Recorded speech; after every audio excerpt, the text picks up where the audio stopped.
something for you. It's our next number, 225%. That's the increase in in-state public college tuition from 1984 to 2014. That doesn't surprise me. Now, I'm gonna tell you something that did surprise me the other day.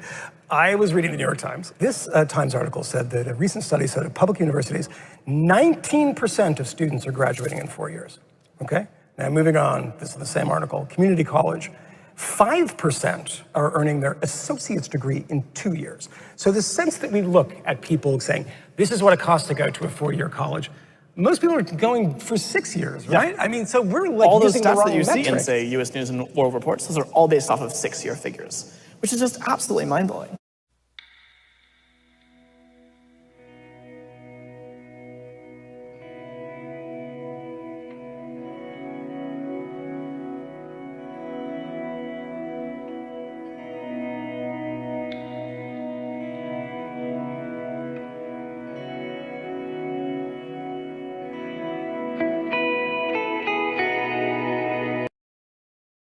More than $185 billion financial aid dollars are available to college students. These billions come from 3 main sources: government funds, colleges and universities, private sources.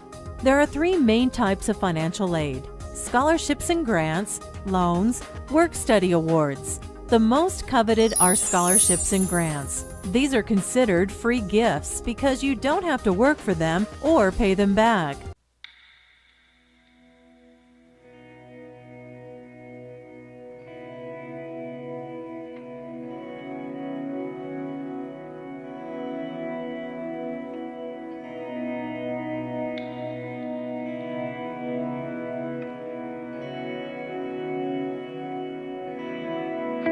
How much in per hour earnings over your career does a college degree have to generate in order to be worth it? About $1.75. So over the course of your career, if you make $13 an hour on average when you would have otherwise made $11.25, college has paid for itself. And so most studies show that on average, college is still very much worth it, although I should note that there are some for-profit universities and misleading vocational training programs that probably aren't worth it. But assuming you go to a reasonably good accredited university, there are 2 things that are true. 1, it is criminally overpriced. 2, it is probably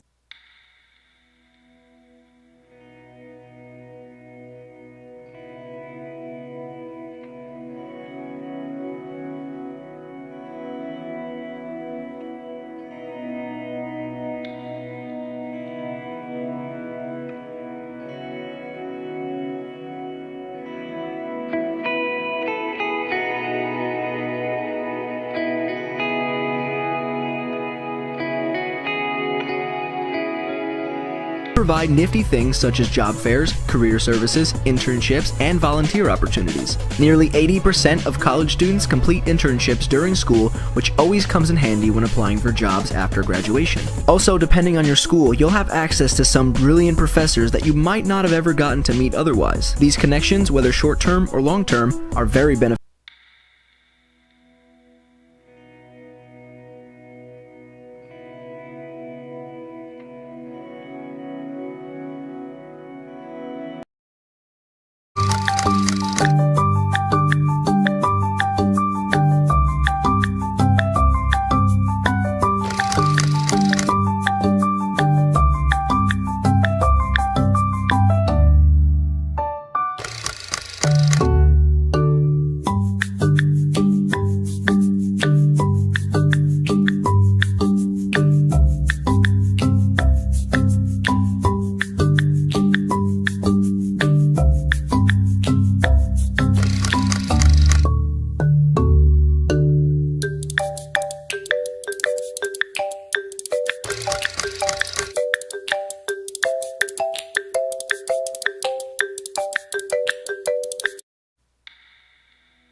In the board game life, players choose early on whether to go to college or just complete high school.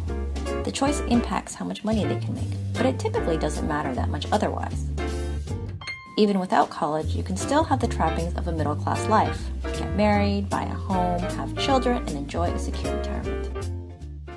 Now, not so much.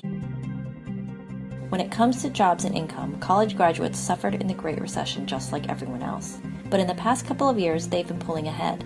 Last year, they earned an average 83% more than high school grads. That's a record gap.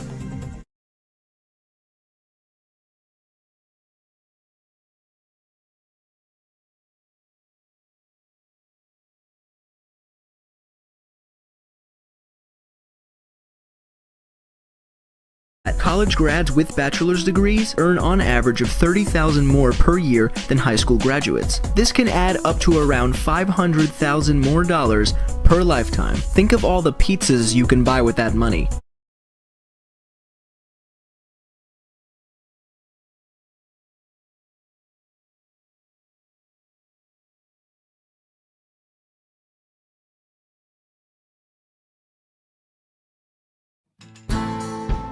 It comes as no surprise that some Americans are healthier than others. But did you know that your years of education can predict how long and how well you will live? That's even more true today than it has ever been. Over the last few decades, the life expectancy gap between more educated and less educated Americans has widened. Things are changing. Education matters to health more than it did in the past. And this is true, not just for how long we live, but how healthy we live. Disease rates are linked to education. Americans who don't stay in school, now more than ever before, are more likely to have obesity, diabetes, heart conditions, and other diseases. Health disparities disproportionately impact minorities and the poor, but differences in life expectancy by education affect everyone.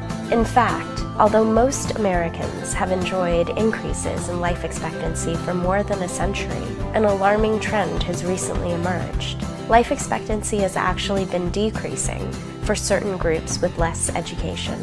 As an example, white women without a high school diploma are now living shorter lives than they did in 1990. There are many reasons that education matters so greatly to health. More education leads to better paying jobs, with benefits like health insurance. But that alone doesn't explain the connection between education and better health. More education and higher earnings means better access to healthy food and safer homes. It means neighborhoods with good schools, near jobs and transportation, all linked to health.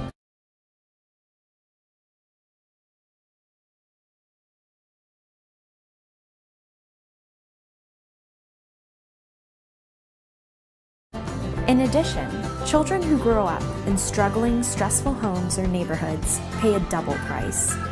The living conditions disturb their education, but the stress can also cause them to take up unhealthy or risky behaviors, such as smoking or violence, which can affect their health for a lifetime.